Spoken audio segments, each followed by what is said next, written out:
여러분 반갑습니다. 뉴코리아 교회 정영신 목사라고 합니다. 강서구 가양동에서 우리 북한 출신 그리고 남한 출신, 중국 출신 성도들이 모여서 통일을 준비하고 있습니다. 오늘 여러분들과 함께 때가 이름에 거두리라 라는 제목을 가지고 북한 선교의 열매에 대한 이야기를 함께 나누도록 하겠습니다. 그리고 이어서 제 아내 인생 가운데 함께 하신 하나님을 나누고 또 함께 기도하도록 하겠습니다. 여러분 두 손을 앞으로 한번 내밀어 보시겠습니까? 저희가 항상 예배할 때마다 이렇게 인사하고 시작하는데요, 저를 따라 하시면 됩니다. 온누리 교회 좋은 일 일어납니다. 손을 가슴으로. 나에게 좋은 일이 일어납니다. 우리 옆 사람, 당신에게 좋은 일이 일어납니다. 그럼 저에게도 축복해 주십시오.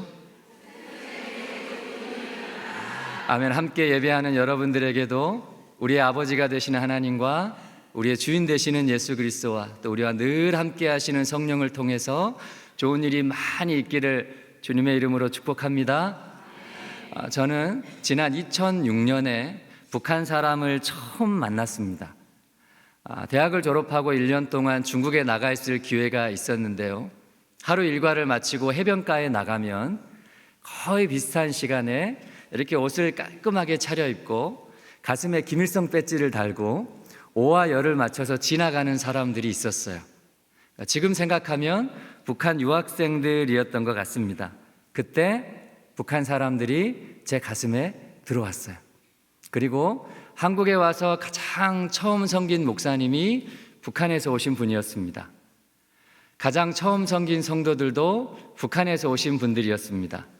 가장 처음 섬긴 교회도 북한에서 오신 분들을 위해 세워진 교회였어요. 지금 우리 교회도 북한에서 오신 분들과 함께 시작된 교회입니다. 지금 제가 연합회 사역을 하고 있는데 북한 기독교 총연합회라는 이름인데요, 여기도 북한에서 오신 분들이 한국에 와서 신학 공부를 하고 탈북민 교회를 개척하고 목사로, 전도사로, 신학생으로 있는 분들이 함께 모여서 통일을 준비하는 곳입니다. 그리고 지금 저와 함께 살고 있는 제 아내도 북한에서 태어난 자매입니다. 그러니까 지난 제 인생을 돌아보면 하나님께서 오직 한 길로 저를 여기까지 안내해 오셨어요. 그리고 그 수고한 상급으로 하나님께서 저에게 한 가지 선물을 주셨습니다. 그럼 그게 제 아내와 저희 아이들이에요. 여러분 지도를 보면 여러분 오른쪽에 특별한 한반도 지도가 하나 있어요. 여러분 자세히 보시면 북쪽과 남쪽에 똑같은 색깔을 가진 지역이 있습니다. 여러분 찾으셨습니까? 오래전에 PM4N이라는 기도선교단체에서 만든 지도인데요, 저 지도를 반으로 딱 접으면 만나는 지역의 색깔이 같습니다. 그래서 경상남도에 있는 성도들은 함경북도에 살고 있는 성도들을, 북한 주민들을 위해서 기도하자. 전라남도에 있는 성도들은 평안북도에 있는 북한 주민들을 위해서 기도하자라는 의미로 만들어진 남북 영친 지도입니다. 여러분 지도에 특별한 표시가 있죠? 우리 한반도 지도를 보면 한반도 남쪽 오른쪽 끝에는 부산이 있고 왼쪽 끝에는 목포가 있습니다. 그리고 그 중간 끝에는 여수가 있어요. 그럼 우리나라 최남단 기차역이 전라남도 여수에 있는 여수엑스포역인데요, 저기가 제 고향입니다. 그럼 맨 꼭대기는 뭘까요? 여러분 제 아내 고향은요, 조금 위로 올라가겠습니다. 여러분들 눈으로 잘 따라오십시오. 자, 여수에서 대전을 지나 서울을 지나 평양을 지나 백두산을 지나 북한 맨 끝에 있는 함경북도 온성입니다. 여러분 한반도 최북단 기차역이 함경북도 온성에 있는데요, 제 아내가 저기서 태어났습니다. 그래서 저는 우리나라 지도를 보면 지도 전체가 한눈에 들어와요. 자, 북쪽 끝에서 태어난 자매와 남쪽 끝에서 태어난 형제가 대한민국 서울에서 만나서 결혼했습니다. 드라마 같죠? 저희가 가끔 우스갯소리로 나중에 통일되고 명절날에 양쪽 왔다 갔다 할 생각하면 벌써부터 눈앞이 까마득하다, 이런 이야기를 합니다. 여러분, 우리가 예배하는 이곳이 바로 교회인데요, 성경은 우리 한 사람 한 사람을 또한 교회라고 말씀합니다. 그럼 저는 어릴 때 할머니를 통해서 신앙을 이어받은 남한 교회입니다. 제 아내 역시 북한에서 할머니와 부모님을 통해 어려서부터 신앙생활을 이어받은 북한 교회입니다. 저희가 결혼하고 큰아이가 다음 해에 태어났습니다. 여러분 보세요. 북한 교회와 남한 교회가 만나서 새로운 교회가 태어난 거예요. 그때 저희 마음 가운데 이런 감동이 왔어요. 하나님께서 우리 가정의 예표를 통해서 곧 남북한에 좋은 일이 있게 하시겠구나라는 감동이 오는 거예요. 그래서 저희 큰아이 이름에 열매라는 의미를 담았습니다. 그렇게 태어난 저희 아이들이 벌써 14살, 12살, 9살이 됐어요. 집에서 저희 아이들이 크는 것을 볼 때마다 통일이 점점 더 가까워지고 있는 것을 봅니다. 지금 제가 안고 있는 저 막내 아이가 작년에 초등학교에 들어갔습니다. 마음 가운데 또 한 가지 기도 제목이 들어왔어요. 하나님, 저희 막내 아이는 엄마 고향 함경북도 온성에서 초등학교를 졸업하면 좋겠습니다. 올해 2학년이 됐습니다. 여러분 몇 년 남았죠? 4년 남았어요. 여러분, 하나님께서 4년 안에 북한 땅에 선한 일을 행하시면 저희 아이 전학시키려고 마음의 준비를 하고 있어요. 그럼 제가 이 사역을 시작하고 한 번은 하나님께 이런 기도를 드린 적이 있습니다. 하나님, 앞으로 딱 10년 후에 저를 북한으로 보내주세요. 그때가 2008년이었습니다. 그런데 참 감사하게도 하나님이 제 기도를 안 들어주셨어요. 그래서 아직 서울에서 살고 있습니다. 그런데 참 감사하게도 하나님이 제 기도를 들어주셨어요. 그런데 저를 북한으로 보내시는 것이 아니라 제가 있는 그 자리에 북한 사람들을 보내주셨어요.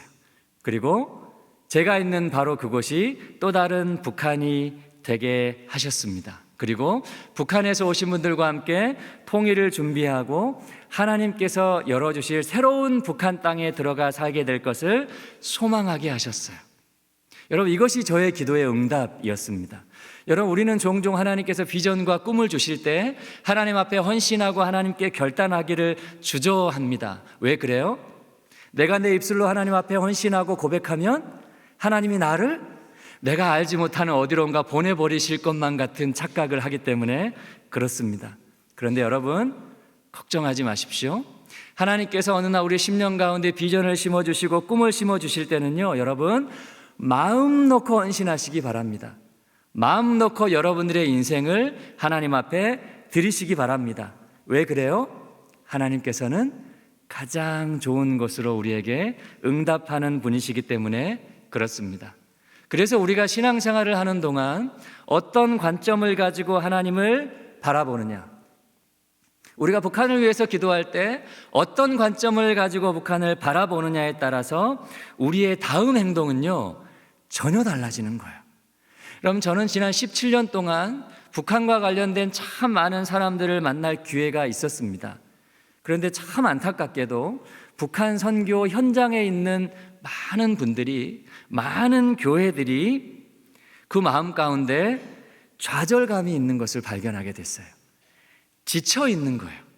도대체 언제까지 북한을 위해서 기도해야 되는가? 도대체 언제까지 북한을 붙들고 있어야 되는가라는 불안감을 발견하게 됐습니다. 그리고 그 속에서 제가 이해할 수 없는 한 가지 사실을 발견하게 됐어요.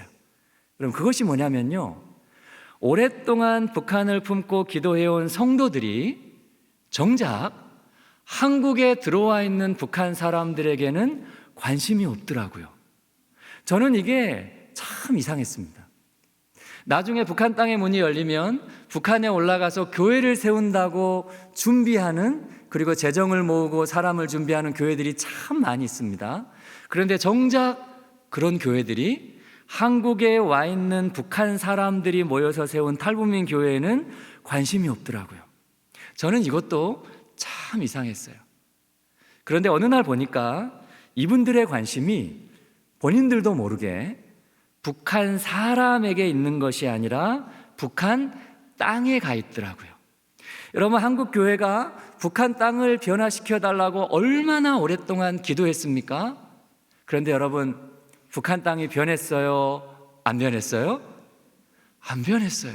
그러니까 북한을 위해서 기도해도 아무런 소용이 없더라라고 실족하는 거예요.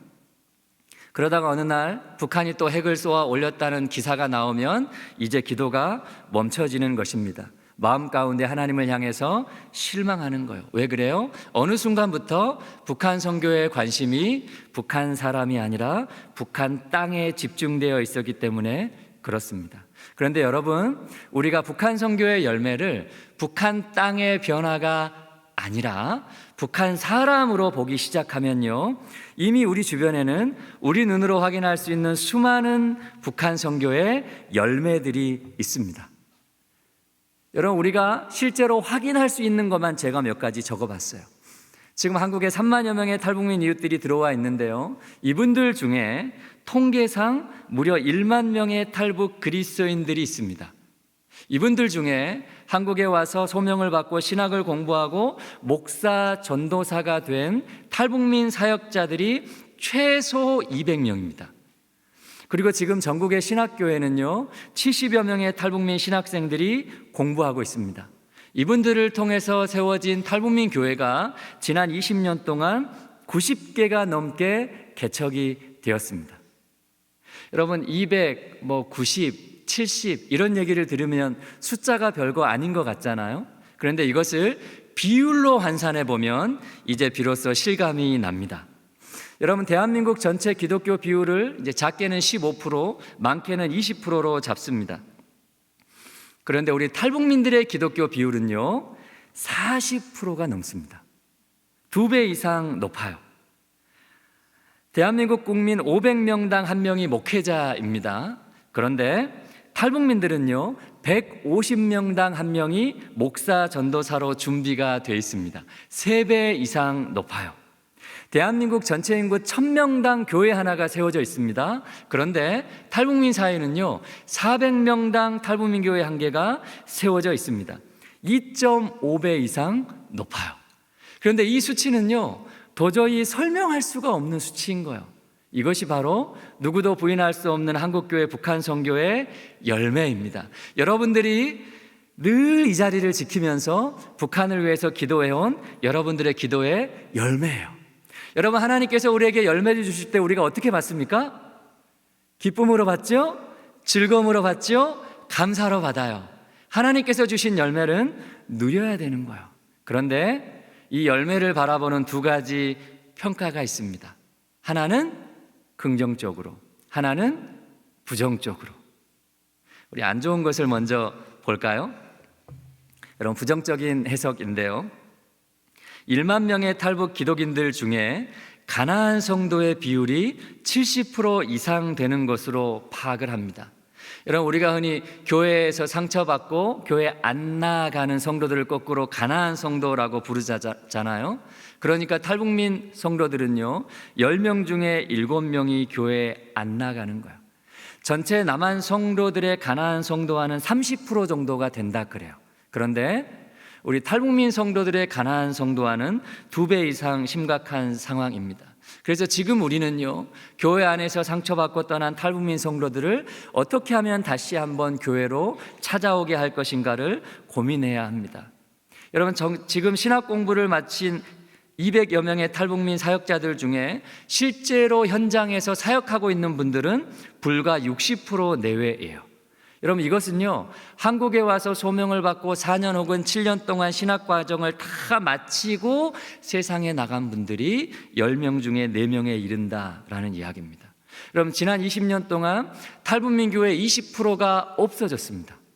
확인된 것만 92개가 개척이 되었고 한국교회 무감심 속에 22개가 없어졌어요. 그나마 있는 탈북민 교회 중에 90%가 미자립 교회로 머물러 있고요 85%가 장로, 권사, 평신도 사역자가 없는 미조직 교회입니다. 탈북민 교회 60%가 부교육자 없이 담임 목회자 홀로 사역하고 있어요. 여러분, 이것이 한국교회 70년 북한 선교 사역의 결과라고 한다면 얼마나 속상하고 암울합니까? 여러분, 그런데요 긍정적인 평가는 훨씬 많습니다. 여러분, 지금 한국에 들어와 있는 3만여 명의 탈북민 이웃들 중에 최소 70% 이상이 복음을 전해 들었습니다. 여러분, 교회의 역할은요, 복음을 전하는 거잖아요. 그리고 그 복음을 들은 사람이 회심하고 하나님께로 돌아오는 것은 하나님께서 하시는 일입니다. 여러분, 그래서 국내 대부분의 탈북민 이웃들이 복음을 전해 들었다는 것은요, 한국 교회가 이 땅에 들어온 탈북민 이웃들을 위해서 교회로서 최선의 역할을 다하고 있다라는 거예요. 여러분, 그래서 한국 교회가 실망할 필요가 없습니다.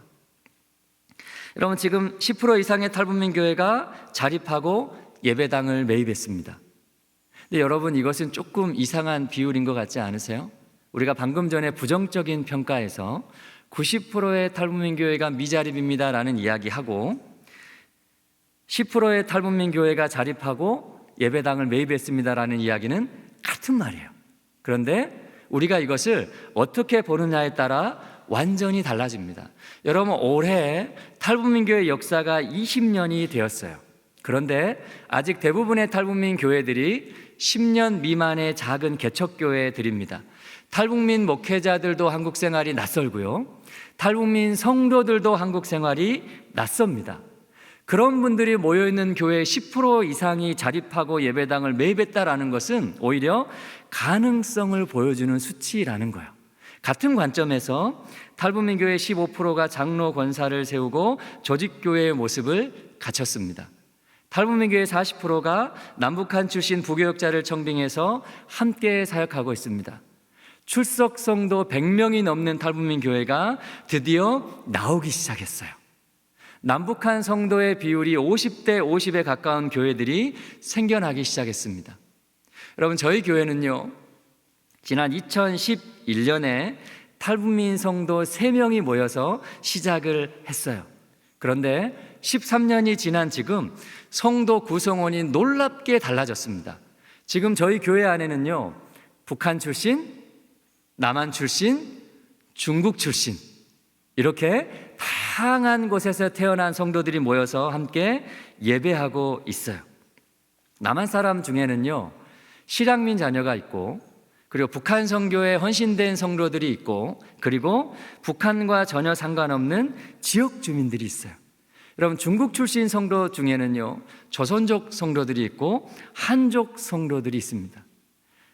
최근에 참 감사하게 하나님께서 특별히 어린아이들을 많이 보내주셔서 이제 어린아이들이 함께 예배할 수 있는 공간을 달라고 기도하고 있어요. 여러분, 대부분의 탈북민 교회들이 저희처럼 북한 사람들만 모여서 시작을 합니다. 그런데 어느 순간에 북한 성도, 남한 성도, 중국인 성도, 외국인 성도, 이렇게 자연스럽게 성도의 폭이 확장되고 있는 것을 봅니다. 탈북민들만 모여 시작된 교회가 모든 그리스도인이 함께 모여 예배하는 교회로 확장되고 있어요. 여러분, 신기하죠? 그럼 나중에 북한 땅의 문이 열리고 북한에서 시작될 교회의 모습이 어떤 모습일까요? 나중에 북한 땅의 문이 열리면 세계 여러 나라의 성도들이 북한에 들어가서 신앙생활하고 복음을 전할 준비를 하고 있습니다.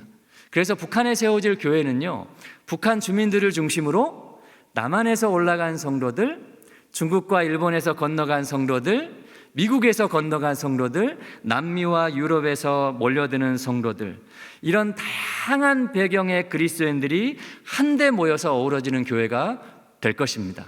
여러분, 그런 북한 교회를요, 하나님께서는 남한 땅에 세우신 탈북민 교회를 통해 미리 경험하게 하신다라는 것입니다. 여러분, 탈북민 교회가 탈북민 신학생들을 훈련시키고 탈북민 교회를 인큐베이팅하고 있어요.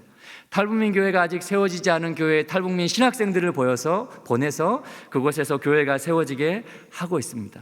여러분, 지금은요, 탈북민 성도들이 봉사단을 조직해서 우리 지역사회에 소외된 이웃들을 섬기고 있어요. 올 초에 정말 특별한 일이 하나 있었는데요, 서울 목동의 한 교회가 다른 지역에 분립개척을 하는데 그 분립개척하는 교회에 누가 담임자로 갔냐면요, 그 교회에서 오랫동안 사역했던 탈북민 부목사가 담임 목회자로 청빙이 됐습니다. 그리고 그 탈북민 목회자를 따라서 남한 가정 수십 가정이 함께 갔어요. 여러분, 탈북민 교회, 탈북민 목회자, 탈북민 성도, 이것이 바로 하나님께서 조국교회 주신 북한 선교의 가장 실제적이고 분명한 열매라는 것입니다.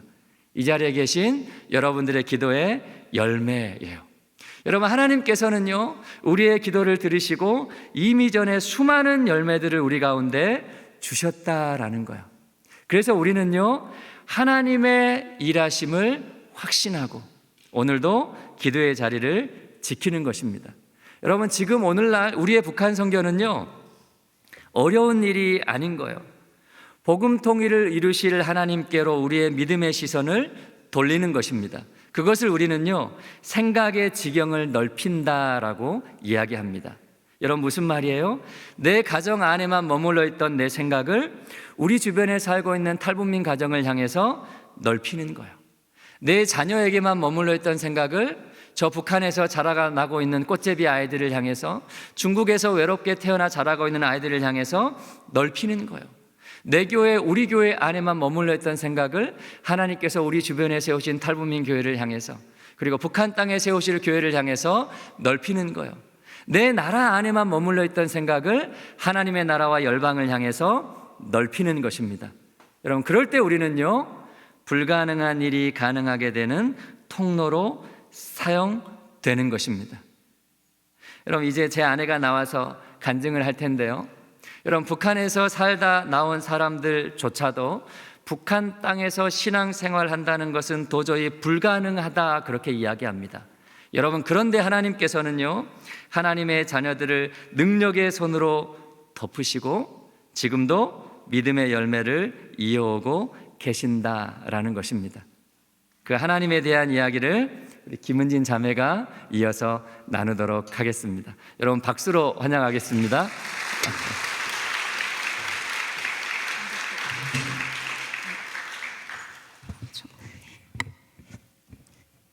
안녕하세요. 반갑습니다. 앞에서 소개한 남편과 함께 살고 있는 김은진입니다. 저는 북한에서 살 때 오래전부터 저희 집에 북조선에 왕래하면서 알고 지냈던 중국 조선족교회 태중훈 목사님을 통해서 탈북을 하게 되었습니다. 그래서 탈북에서 나올 때 가족들하고 이제 언제 만날지 모르겠기 때문에 정말 사진들을 많이 뜯어서 챙겨가지고 나왔어요. 그래서 한국에 와서 온 지 이제 20년 가까이 됐는데 정말 아직까지도 가지 못하고 북한의 고향 사람들 그립고 가족들이 그리울 때마다 그 사진을 보게 됩니다. 언니와 함께 탈북을 해서 중국에 3개월 정도 목사님 댁에 있었고요. 그리고 몽골을 거쳐서 한국으로 오게 되었습니다. 북한은 신앙의 자유가 없는 땅입니다. 신앙생활을 한다는 것은 목숨을 잃는 일과 같습니다. 그 땅에서. 그런데 이런 북한에도 하나님은 계시고 역사하고 계십니다. 이사야서 말씀처럼 하나님은 온 땅의 하나님이시잖아요.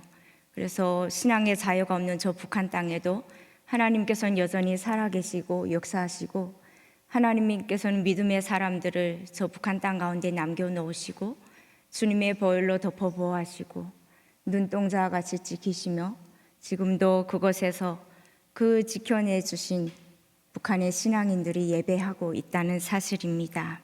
밖으로 나가서 복음을 전할 수는 없지만 가정 안에서 예배를 드리고 찬양하고 말씀 보고 기도하면서 계속하여 자녀들에게로, 그 다음 자녀들에게로 대대손손 계속하여 신앙이 전수되어 가고 있습니다. 저희 친가회가 모두 기독교 집안이었습니다. 중조 할아버지께서 목회를 하시다가 6.25 전쟁 통해 북한군 내무원들에게 밤에 끌려가셔서 돌아오지 못하셨습니다. 그리고 교회는 폐쇄되고 저희 친가는 함경북도 원성 산골로 추방되어 내려오게 되었습니다.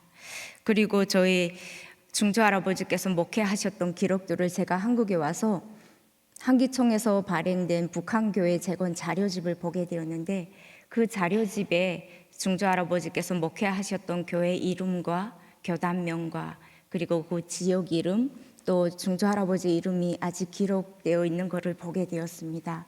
그것을 보면서 제가 느꼈던 것은 그냥 할머니를 통해서 저는 신앙을 전수받고 신앙교육 받으며 자라왔기 때문에 우리의 신앙이 할머니를 통해서 흘러내려왔구나 이렇게 생각을 했었는데 그게 아니었더라고요. 중조 할아버지야 믿음을 지켜낸 자기 목숨을 내놓고 신앙을 끝까지 지켜내신 믿음의 선조들의 또 헌신이 있었기 때문에 우리 자손들에게도 이 신앙이 전수되었구나 이런 생각을 하면서 참 마음이 뭉클하고 아팠던 적이 있습니다. 저희 외가는 평양에서 신앙생활을 하셨습니다. 외할아버지, 외할머니, 저희 어머니도 어려서부터 평양에서 신앙생활을 하시다가 6.25 전쟁 이후에 추방되어서 함경도로 내려오셨습니다. 어머님께서 하셨던 말씀 중에 추방제 함경도로 내려왔는데 그냥 외할아버지 외할머니가 출근하셨을 때 갑자기 보위부에서 들어와서 가택수색을 했던 적이 몇 번 있었답니다. 학교 갔다 와서 혼자 집에 있는데 들어와서 어른들도 없는데 가택수색을 할 때 어머니 마음에는 외할아버지께서 보시던 그 성경책을 빨리 치워야 된다는 그 생각밖에 없었다고 해요. 그래서 그 성경책을 그냥 가방에 얼른 넣어가지고 보이지던들이 여기저기 막 이렇게 수색하고 다닐 때 가방에 넣어서는 얼른 그걸 들고 집 앞에 감자밭 속에라 갔다가 그 가방을 숨겨놨다고 합니다. 그렇게 했다가 보이지던들이 집을 수색하고 마치고 돌아가면 다시 그 감자밭에서 성경책 외할아버지 책을 숨겨놨던 걸 꺼내와서 다시 집에 들여놓곤 했었다고 그런 얘기를 하더라고요. 그러시면서 하셨던 말씀이 어려서부터 그것 때문에 추방되어 내려왔고 또 그 성경책이 발각될까 봐 마음을 졸이며 살았는데 저희 아버지와 어머니가 결혼을 하고 믿음 안에서 가정을 이루어서 저희 집으로 왔는데 저희 친가로 오니까 우리 집에는 성경책이 더 많았대요. 그래서 어머니가 그 성경책을 보면서 평생을 마음 졸이며 사셨다고 그런 얘기를 하시더라고요. 북한에는 성경이 참 귀합니다. 우리가 가정에 여러 권의 성경책이 있는데 저희 집도 마찬가지고 또 교회 예배당에 가면 성경책이 비치되어 있죠. 그런데 북한은 참 귀해요. 그래서 저희 할머님께서 보시던 성경책은 외종 때부터 보시던 성경책이었습니다. 세로줄로 되어 있고 한자와 한글이 섞여 있는 그런 성경책이었어요. 우리가 앞에서 읽지 않고 뒤에서부터 한 장 한 장 이렇게 앞에 장을 뒤로 넘기면서 읽어오는 그런 성경책이었는데요. 할머님께서는 매일 그 성경책을 손에 딱 양손에 이렇게 받쳐 드시고 읽으셨어요. 저희 아버지가 양복점을 하셨는데 양복점 들어가는 그 문 쪽에 창가 밑에 앉으셔가지고 돋보기를 끼시고 저희가 학교 등교할 때 보면은 딱 그렇게 자세로 성경책을 손에 들고 읽으셨어요.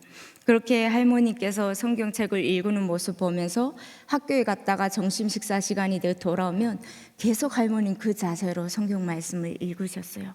성경책이 많지 않고 귀하다 보니까 할머니께서 보시던 그 성경책은 하얀 종이였을 텐데 처음에는 정말 원래 누랬던 것처럼 빛바랜 누런 성경책이었어요. 책 옆 모서리는 다 부풀어서 이렇게 올라오고요. 그리고 정말 조심조심 넘기지 않으면은 금방 부스러질 것 같고 찢어질 것만 같은 그런 성경책이었습니다. 그 성경책을 할머님께서 소중히 다루시면서 보셨는데 풀을 바르셔가지고 그 겉표지에 성경책 겉표지에 풀을 바르셔서 하얀 천으로 표지를 씌워서는 보셨어요. 그렇게 성경을 보시다가 저희들에게 성경을 이렇게 주시면은 저희가 저기 찬장에 올려놓으라고 갖다 주면은 책꽂이 들고 갈 때 저희가 조심성 있게 들고 가면 다시 부르셨어요. 그 성경책을 가지고 오라고. 그래서 가지고 가면 할머니께서 성경책을 소중히 다루어야 된다고. 이 성경은 하나님이 우리에게 주시는 말씀이기 때문에 성경을 대할 때면 하나님을 대하듯이 해야 된다고 가르치셨어요. 그래서 조심히 양손으로 두 손으로 잡고 가져다 책꽂이에 꽂고 이렇게 했었어요.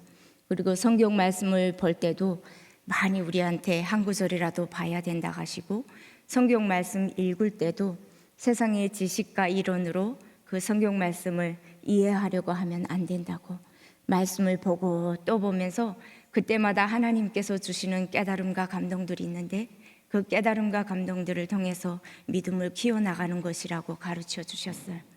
성경 한 구절을 볼 수 있을 때 많이 받으라고, 찬송가를 부를 수 있을 때 많이 불러두라고 저에게 당부하셨습니다. 세상이 점점 이제 험악해져 가지고 말씀을 보고 싶어도 보지 못하고 찬송가를 부르고 싶어도 부를 수 없는 그런 때가 온다고, 소가 풀을 뜯어먹고 되새김질하는 것처럼 지금 나한테서 보고 듣고 배우는 말씀들을 되새김질하는 그런 날이 이제 온다고 얘기를 하셨는데, 그때는 저희 집안에서 밖에 나가서 말씀을 전하고 찬양할 수는 없지만 저희 집안에서만큼은 예배를 드리고 찬양하고 기도할 수 있었기 때문에 할머님께서 하시는 그 말씀이 이해가 되지가 않았어요. 그런데 나중에 우리 집 가운데 어려움이 처해지고 고난이 당하면서 그때 할머님께서 하셨던 그 말씀이 이해가 되었습니다. 저희 아버지는 양복점을 하셨어요. 북한에서는 나라에서 직업을 주는데 할아버지께서 하시던 양복점을 아버지가 이어받아서 운영하셨습니다. 그렇기 때문에 양복을 맡기는 사람들, 또 양복 옷을 만든 거를 찾으러 오는 사람들에서 많은 손님들이 오고 가는 집이었어요. 그러다 보니까 아버지 직업상 손님이 많이 오다 보니까 믿음의 식구들도 손님처럼 그냥 우리 집에 드나들 수가 있었습니다. 그리고 주변에 동네에 또 의심도 피할 수가 있었고, 그래서 믿음의 식구들이 오셔서는 아버지 작업실에 들어가서 같이 예배를 드리곤 하셨는데, 의심을 피한다고 해서 한 번에 다 여러 지역에서 모이지는 못했어요.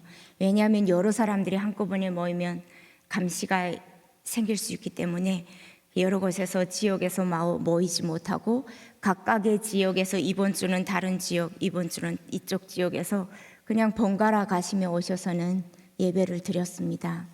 아버지 옷을 만드는 작업실에 들어가서 동그란 저희 네모난 밥상이 있었어요. 통나무로 된, 원목으로 된 밥상이 있었는데 그 밥상을 가지고 들어가서 빙 둘러 앉아요. 그래서 오신 분들이, 신앙인들이 둘러 앉아서 말씀을 보고 또 기도하고 찬양하고 예배를 드렸어요. 어른들이 예배 드리는 모습을 저는 늘 항상 봐왔고, 그리고 또 어른들이 예배 드릴 때면 손님들이 언제 옷감을 가지고 저희 집에 올지 모르기 때문에 밖에서 망을 봤어요. 어른들이 예배 드리는 모습은 우리처럼 막 큰 소리로 찬양하는 그런 모습이 아니었어요. 언제 북한에서 이렇게 들이닥칠지 모르는 상황이고 손님이 언제 올지 모르는 그런 상황이기 때문에 몰래 드리는 예배였기 때문에 빙 둘러앉아서 거의 머리를 맞대다시피 둘러앉아가지고요, 큰 소리로 예배 찬양 못 드리고 정말 쥐도 새도 듣지 못하게 소곤소곤 조용조용 드리는 예배였어요. 저희는 어려서부터 그런 예배의 모습만 봐오면서 자라서 예배는 그냥 원래 이렇게 조용히 기도하고 조용히 소곤소곤 찬양하고 소곤소곤 조용히 말씀 읽고 이렇게 하는 건 줄 알았어요. 그렇게 알고 자라왔는데 저희가 중국에 들어와서 다음 날이 수요일이었어요. 중국에 목사님 통해서 들어온 다음 날이 수요일이어서 목사님께서 저희들을 수요 예배 데리고 가셨습니다. 근데 수요 예배 가기 전에 저희가 어제만 해도 북한에 있었기 때문에 북한에서 온 아이들 같이 어디 데리고 나가도 딱 북조선 아이들이구나, 저 언니나 저나 딱 옷매무새가 똑같이 펴온 티가 나는 거예요. 그러니까 사모님하고 목사님이 저희를 데리고 아침부터 부지런히 미용실 가서 머리를 노랗게 물감 들여놓고, 그리고 북한에서 아무리 고난의 행군 시기였고 굶어 죽는 사람이 있고 어려움 가운데서도 찢어진 옷은 입지 않고 살았거든요. 뭐 구멍 나거나 찢어진 옷이 있으면 꿰매서 입었어요. 북한에서는 살이 보이면 안 된다고. 그런데 머리를 노랗게 만들어 놓고 막 찢어진 그런 바지를 입혀 놓고 정말 북한 사람이 아닌 형체를 만들어 놨어요. 그래서 목사님하고 사모님은 이제 됐다 하시는데 저희들은 정말 불편했어요. 그 옷이 막 살이 여기저기 드러나 있고 막 그런 북한에서도 입지 않던 옷을 입어서 맞지 않는 옷이었지만 그것에서 안전을 위해서 이렇게 해야 된다니까 위장 차원에서 입고는 있었는데, 그렇게 해놓고 저녁에 예배 드리러 가자 하셨어요. 수요 예배. 그래서 목사님 따라 수요 예배를 그냥 가는데 저는 따라가면서 마음 가운데 그런 마음이었어요. 예배는 항상 조용히 둘러앉아 드리고 큰 소리로 말씀 읽지 못하고 그런 모습을 봤으니까 그냥 중국교회 예배도 이런 모습일 거야, 이런 마음이 있는 거죠. 그래서 목사님 따라서 지금 가고 있는데 갑자기 목사님이 좀 멈추셔서 손을 하늘로 딱 이렇게 가리키시면서 저기가 우리 교회다 하시는 거예요. 봤는데 십자가의 불이 빨갛게 들어와 있는 거예요. 그 순간에 저도 모르게 이게 뭐지 하면서 목사님께 저렇게 하면 붙잡혀 가지 않습니까? 하고 물어봤어요. 그러니까 목사님이 여긴 중국이니까 괜찮다 하시는 거예요. 그래서 다른 나라니까, 북조선은 아니니까 괜찮지 하고 따라갔는데, 따라가면서 예배의 모습을 생각했을 때 모습은 똑같을 것이야 이런 마음으로 갔어요. 따라가서 목사님이 예배당 출입문 딱 손잡고 여시는데 그 순간에 찬양 소리가, 예배당 안에 찬양 소리가 목사님의 그 어깨 너머로 해서 제 가슴을 와서 팍 쳤어요. 제가 그 문 앞에 서기 전까지 예배 모습은 정말 조용한 가운데 드리는 모습이었어요. 그랬는데 아닌 거예요. 그 어깨 너머로 본 예배의 광경은 제가 상상도 못했고 꿈에도 생각 못했던 모습이었어요. 찬양팀이 앞에서 일렬로 찬양을 하고 바닥에 방석을 놓고 앉아 드리는 예배당이었는데 100여 명의 성도들이 기쁘게 그 박수를 치면서 손뼉치며 찬양을 하는 거예요. 그거를 딱 어깨 너머로 보는 순간에 저도 모르게 눈물이 왈칵 쏟아졌어요. 멈추지 않는 눈물을 가지고 흘리면서 맨 뒷자리로 가서 앉아서 계속 울고 앉아 있었어요. 그러면서 여러 가지 생각이 났어요. 북한에서 아버지 작업실에 들어가서 그 좁은 공간에서 숨 죽여가며 예배하던 저희 할머니와 예배 드리러 오셨던 분들의 모습이 떠올랐어요. 북한에 오래전에 교회가 있을 때 그곳에서도 이렇게 찬양하셨던 분들이셨을 텐데 작은 그 작업실에 들어가서 소리도 못 내고 찬양하고 예배 드리셨구나. 이런 예배가 얼마나 회복되기를 간절히 바라시며 그곳에서 기도하셨을까. 여러 가지 생각이 교차되면서 눈물이 멈추지를 않았습니다. 막 울고 있는데 저희 목사님이 오셔서 할머니한테 배웠던 찬송가 중에 기억나는 게 있냐고 물어보시는 거예요. 저희는 매일매일 할머니를 통해서 말씀을 듣고 찬양을 배웠기 때문에 많은 찬송가들이 기억이 나서 이러이러한 찬송가가 기억이 납니다 말씀드렸어요.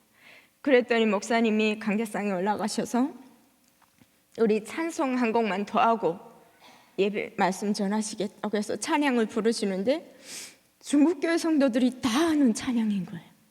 그 찬양은 제가 목사님께 말씀드린 찬양이었는데 오늘 처음 본, 어제만 해도 제가 북조선에 있었고 저 하루 만에 중국교회에 왔는데 성도들이, 처음 보는 성도들이 제가 아는 찬송가를 다 아는 거예요.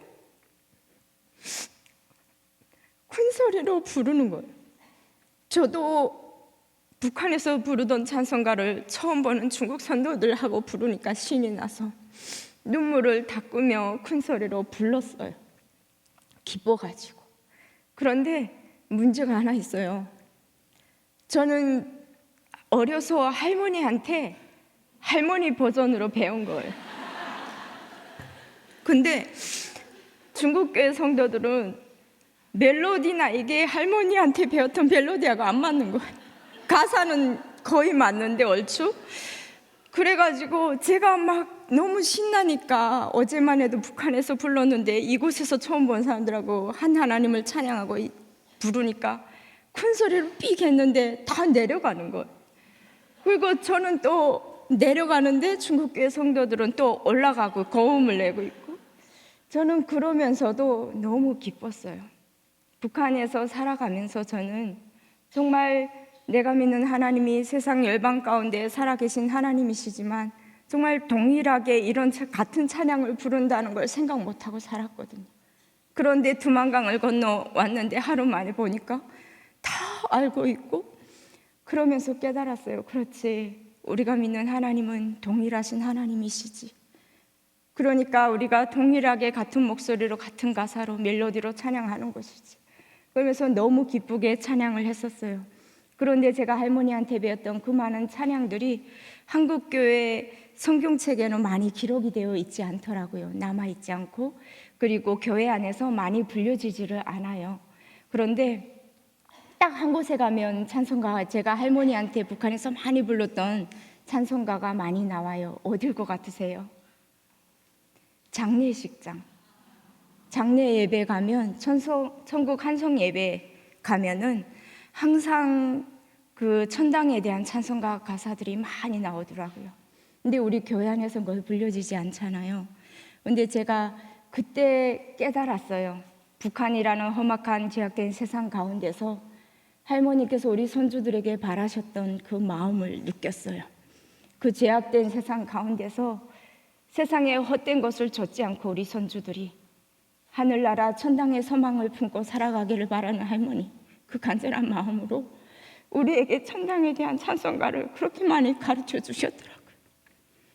그래서 그때 참 천국 안성 예배 가서 마음이 뭉클하고 그랬었어요. 저희는 하루 일과 다 마치고 나면은 저녁 식사하고 나면 그때부터 잠자리 이부자리 다 펴놓고 할머니 이부자리 주변에 앉아서 성경 말씀 듣고 찬송가 배우고 하루 일과 마무리하고 잤어요.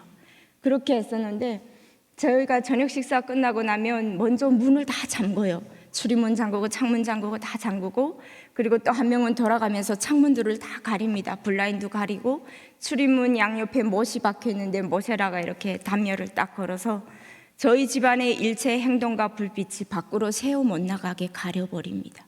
그리고 밖에서 사람들이 지나가면서 봤을 때 우리 집안의 모든 일체 행동이 보이지 않게 그렇게 해놓고 할머니 잠자리 쪽으로 저희 손주들이 쪼르르 가서 앉아요. 그러면 그때부터 할머니가 저희들에게 찬송가를 배워주셨습니다. 그때 배웠던 찬송가 중에 이런 가사가 있어요. 유태국에 나신 구주 동포 형제 알았으니 하나님의 크신 은혜 어찌 아니 감격하랴. 기쁜 날 구세주의 단일일세 주의 영광 비춰사니 1월보다 빛났도다. 기쁜 날 구세주의 단일일세. 제일 먼저 저희가 할머니 자리에 가서 앉아서 찬송가를 불렀어요. 아무래도 저희가 밥을 먹고 또 낮에 친구들하고 학교 갔다가 와서 막 졸리고 이럴 것 같아서 아마 먼저 입을 뻥긋뻥긋하고 모든 정신들을 깨우시느라고 그러셨던 것 같기도 합니다. 그래서 찬송가를 배우고 나서 그 다음부터 저희들에게 성경 말씀을 가르쳐 주셨어요. 구약 말씀을 많이 가르쳐 주셨어요. 아브라함과 이삭과 야곱과 구약 성경의 인물들을 많이 가르쳐 주셨어요. 그렇게 하시고 저희들에게 당부하셨던 게, 너희들이 이 세상에 보내어져서 살고는 있지만 이 땅 가운데서 학교에 가서 배우는 것들을 거지것대로 다 믿으면 안 된다고. 김일성이 이 나라를 만든 게 아니라고. 하나님께서 이 세상을 만드셨다고, 창조하셨다고. 이 제약된 이 세상 가운데 있는 백성들을 구원하시려고 하나님께서 자신의 독생자 외아들을 이 땅 가운데 보내주셨는데 그 아들의 이름이 예수라고. 우리는 그렇기 때문에 예수를 믿어야 된다고. 예수를 믿어서 저기 하늘나라 천당으로 옮김을 받아야 된다고 가르쳐 주셨어요. 그리고 이제부터 내가 말씀을 가르쳐 줄 테니까 말씀을 잘 듣고 잘 이해하고 바르게 하나님에 대해서 믿어야 된다고. 할머니, 아버지, 어머니가 예수를 잘 믿는다고 해서 너희들이 저기 하늘나라에 올 수 있는 게 아니라고. 할머니, 아버지, 어머니가 믿는 예수 때문에 너희가 오는 게 아니고 너희들이 하나님을 바르게 알고 바르게 믿어야 저기 하늘나라 천당에 올 수 있는 거라고 가르쳐 주셨습니다. 성경을 볼 수 있을 때 많이 받으라고 그렇게 가르쳐 주셨어요. 그러면서 어느 날에 마태복음의 열천의 비유에 대해서 말씀을 하실 때였어요. 하루 종일 우리가 놀다가 막 밥 먹고 앉혀놓으니 찬송가 부를 때는 그래도 입을 뻥긋뻥긋 하니까 졸리진 않았는데 할머니 말씀을 들으면서 그 다음부터 계속 졸기 시작하고 하니까 할머니가 깨우셨어요. 등잔과 기름을 준비한 지혜로운 다섯 처녀는 문 밖에서 신랑이 와서 문을 두드렸을 때 신랑을 맞이해서 같이 갔지만 기름을 준비 못한 미련한 다섯 처녀는 기름이 다 떨어져 가지고 신랑이 왔을 때 마중 가지 못했다고. 너희들은 지혜로운 다섯 처녀처럼 살아야 된다고. 좀 더 자자, 좀 더 눕자, 좀 더 졸자 하다가 세상의 잠에서 깨어 있어야 된다고. 예수님께서 이 땅 가운데 도적같이 오신다고 하셨는데 세상의 잠에서 너희가 깨어서 신랑 예수를 맞이해야 된다고 얘기를 하셨습니다. 그리고 너희들은 세상의 빛 같은 존재라고, 빛 대신 주님의 자녀이기 때문에 이 세상 가운데 살아가면서 빛의 근본을 잃으면 안 된다고 가르쳐 주셨습니다. 그렇게 가르쳐 주시고 항상 저희들에게 당부하셨던 게 있어요. 집안에서 드렸던 모든 예배와 찬송가와 말씀 보고 하는 모든 일체의 일들을 저 문 밖에 출입문을 열고 나가는 순간부터 입도 뻥긋하면 안 된다고. 출입문을 열고 문 밖에 나가는 순간부터 밖에서 어른들이 너희한테 할머니 뭐 하시니, 아버지 뭐 하시니, 우리 집안의 분위기에 대해서 물어보면은 너희들이 해야 될 대답은 오직 한 가지라고. 모릅니다, 모르겠습니다. 이 대답뿐이라고 하셨어요. 그래서 저희는 진짜 밖에 나가서 막 신나고 신나는 일이 있고 기쁜 일이 있으면 흥얼흥얼 찬송가가 막 올라올 수도 있는데 정말 하나님께서 우리 마음과 입술을 지켜주셔서 한 번의 실수 없이 잘 그 약속을 지켜냈어요.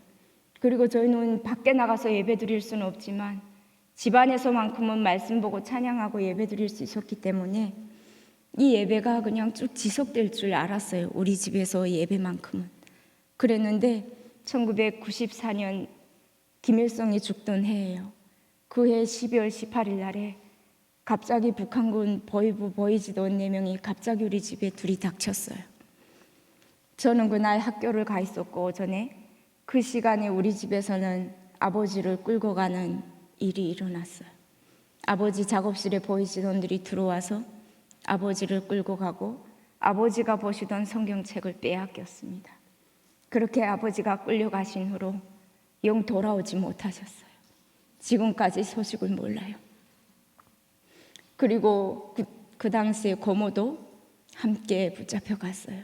함흥에서 살고 있던 고모도 함흥 보위부에서 나와서 고모한테 너도 하나님을 믿냐고, 하나님을 믿지 않는다고 부인하면 벌금만 내게 하고 그냥 우리가 너를 데리고 가지는 않는다고 회유를 했음에도 불구하고 고모는 그 자리에서 아니다고, 나는 하나님 믿는다고 얘기를 하고 끌려갔어요. 그래서 고모도 소식을 몰라요. 그렇게 하고 나서 고모 가족은 추방되었어요. 영 나올 수 없는 산골로 끌려갔고요. 저희 가족도 내면이 산으로 들러막힌 산골로 추방되었습니다. 추방지에 가기 전에 저희가 아버지 끌려가시고 보위부에 불려가서 조사를 받게 되었는데 조사를 받던 중에 저희 집에 도청이 되어 있었다는 사실을 알게 되었습니다. 빼도 박도 할 수 없는 그 기록들이 다 있었고 그 도청된 기록을 통해서 이미 한 건의 책으로 진술서가 미리 작성되어 있었어요. 저희에게 물어보려고 부른 게 아니고 10지장의 지장을 찍는 일만 남아 있었던 거예요. 그리고 그곳에 조사받으러 가서 저희 집에 원송에서 예배그룹이 한 그룹이 있었고 운독이라는 아오지에서 그곳에서 또 할아버지네 가족 중심으로 한 그룹이 있었는데 그리고 아오지에서 예배그룹이 다 발각되어 미리 전에 붙잡혀 갔다는 걸 알게 되었어요. 그리고 샛별 하면이란 곳에서 예배드리던 그룹도 붙잡혀갔다는 소식을 알고 새별을 거쳐 우리 집에 왔고 우리 집을 거쳐 함흥으로 갔어요. 그래서 예배드리던 모든 그 예배 모임들이 94년 전에 다 94년도에 발각이 되었습니다. 그렇게 하고 저희는 산골로 추박이 되어서 살았어요. 넓은 집에 살다가 좁은 집에 딱 들어갔을 때 든 생각은 정말 죽이지 못해 보냈구나. 단칸짜리 방에 불을 떼면 연기가 바닥에서 막 틈새로 올라오고 비가 오면 비가 새고 눈바람이 불면 흙벽이 구멍 사이로 눈바람이 들추는 그런 곳이었습니다. 정말 죽이지 못해 보냈구나 이런 생각을 했었는데 1년, 2년이 지나면서 아니었어요. 그것은 하나님께서 우리 가족을 보호하시기 위해서 살리시기 위해서 보내셨던 곳이었습니다. 북한에서 김일성이 죽고 나서 고난의 행군이 시작되고 많은 사람들이 굶어 죽었습니다. 그런데 우리는 추방지에 오다 보니까 땔감 걱정도 없고 먹을 걱정도 없는 거예요. 산이다 보니까 산에 소토지를 해서 부족한 식량을 마련할 수가 있었어요.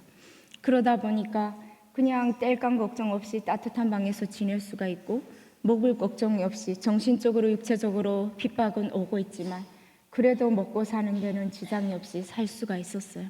우리가 원래 있던 곳에 살았다면 추방지 오지 않고 살았다면 반동 가족으로 낙인 찍힌 우리 가족이 그 고난의 행군 시기에 가장 먼저 죽었을 것 같아요.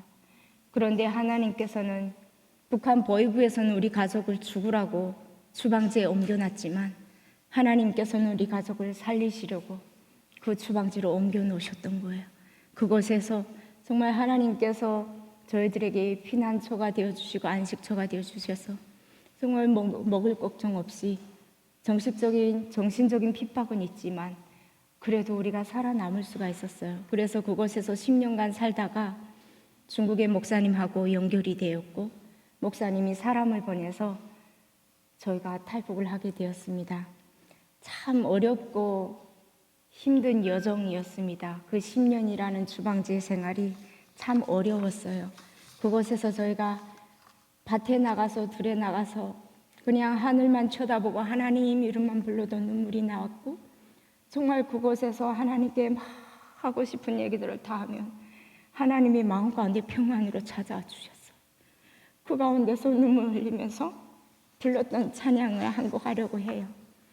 인생 험한 길에서 갈 길 몰라 헤매일 때 류수 같은 세월이 지난 일도 몽상이요 날 돌아보소 내 주여 날 돌아보소 내 주여 예수 공로 위로 받기